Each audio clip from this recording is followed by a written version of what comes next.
Anthony Blinken et Joe Biden donnent raison à Vladimir Poutine et à la Russie, et aussi au Sud global. Et Anthony Blinken, à travers son chef Joe Biden, expose l'Occident collectif. L'Ukraine ne les intéresse pas. Les Américains s'en foutent de l'Ukraine. Ce qui les intéresse, c'est qu'il y a la guerre.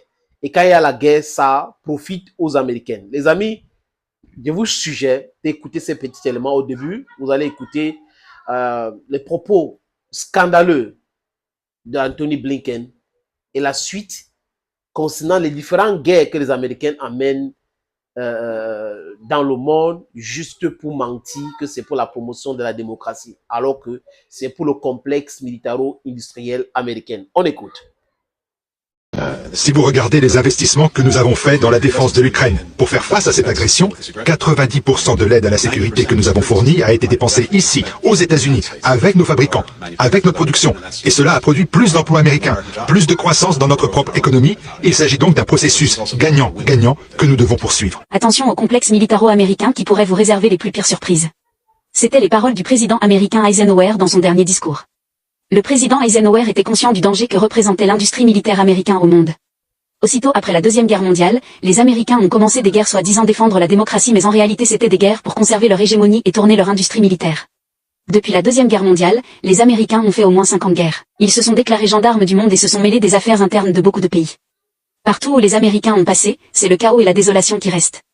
Les Américains donnent l'impression comme les vies humaines ne représentent rien devant leur hégémonie. Si 1 million de personnes doivent mourir pour la sauvegarde de l'hégémonie américaine, ils le feront. Il faut noter que les Américains sont des profiteurs de guerre. Ils sont impliqués dans toutes les guerres actuellement et ils continuent de vendre des armes, que ce soit la guerre en Ukraine. Voilà donc les Américains pour vous, les amis. La guerre au Vietnam, c'était une guerre comme ça, pour asseoir l'hégémonie dans le monde et faire tourner leur complexe militaro-industriel.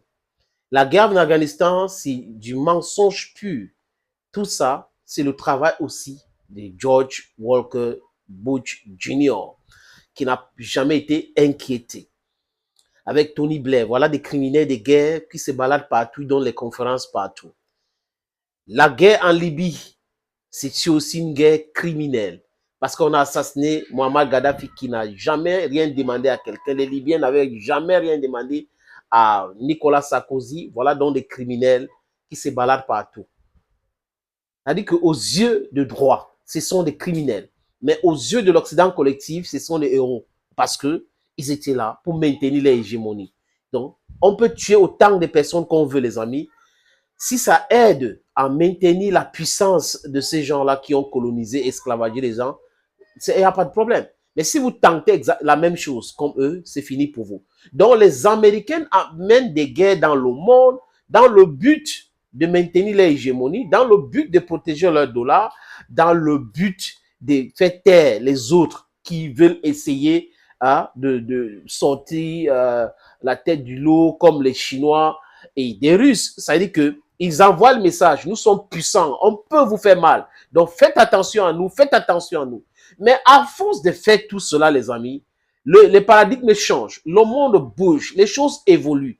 Et aujourd'hui, personne ne veut accepter cela.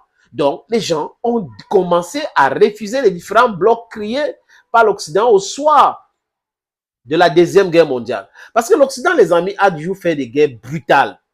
Ça fait plus de 75 ans et plus, 75 ans, peut-être 78 ans aujourd'hui, qu'ils ont fait la dernière guerre qui était là, je vais dire, à grande échelle. La Deuxième Guerre, abusivement appelée mondiale, c'était une guerre européenne.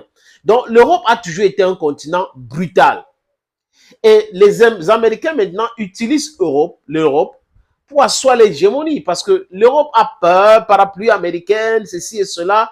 Voilà ce que les Américains font. Le jour où l'Europe va comprendre cela, les amis, et s'est libérée de ce contrôle américain, les États-Unis d'Amérique, c'est-à-dire qu'ils vont devenir comme tout le monde, comme des pays lambda, pas des gens qui imposent, qui mettent des bases militaires partout. Vous voyez, ce n'est jamais pour exporter la démocratie.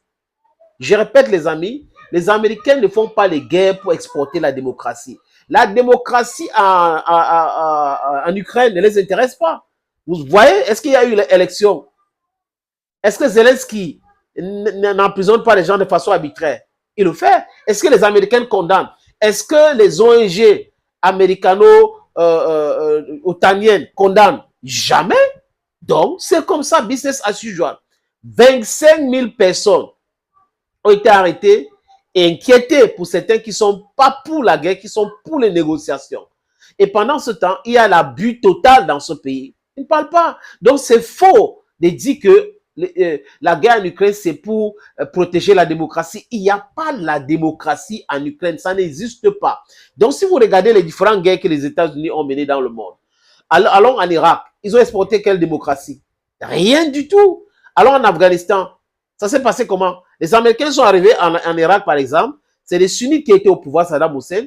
Aujourd'hui, c'est les sunnites, c'est les chiites qui sont au pouvoir. Voilà qu'ils avaient imposé une façon de faire et le peuple irakien a décidé de faire autrement. Donc, ils n'ont jamais, j'ai dit les amis, exporté une démocratie en Irak. Alors maintenant, comme j'ai dit tout à l'heure, en Afghanistan, c'est les talibans qui sont toujours au pouvoir. Ils avaient dit quoi? On se finit avec les talibans et tout ça. Alors en Libye, plus récemment, en 2011, est-ce qu'il y a la démocratie à l'américaine ou à l'occidentale en Libye? Non, le pays est divisé en trois. Donc, les Américaines et les Otaniennes amènent plutôt le désordre dans le monde, la division dans le monde. Et ce qu'il faut retenir, c'est que les Américains font des guerres uniquement pour leur intérêt. Donc, comme Blinken l'a dit, 70% de l'argent que l'État américain dit utiliser pour aider l'Ukraine aide plutôt l'économie américaine. Donc, le complexe industriel-militaire américain tourne en plein régime avec cet argent. Donc, l'Ukraine est le dindon de la face, l'Europe est le dindon de la face, et en même temps, ils vont encore payer cet argent. Les Ukrainiens vont pouvoir rembourser cet argent. Voilà la réalité, donc, les amis, de cette situation. J'espère que cette petite vidéo, avec l'extrait de Anthony Blinken, va éclairer la lanterne de beaucoup de personnes qui se posent les Américains avaient... Non. Il n'y a pas le bien qui est américain et le mal qui est les autres. C'est faux. Tout cela est bien orchestré pour détourner l'attention des gens. Thank you, friends. Thank you for always watching and bye-bye.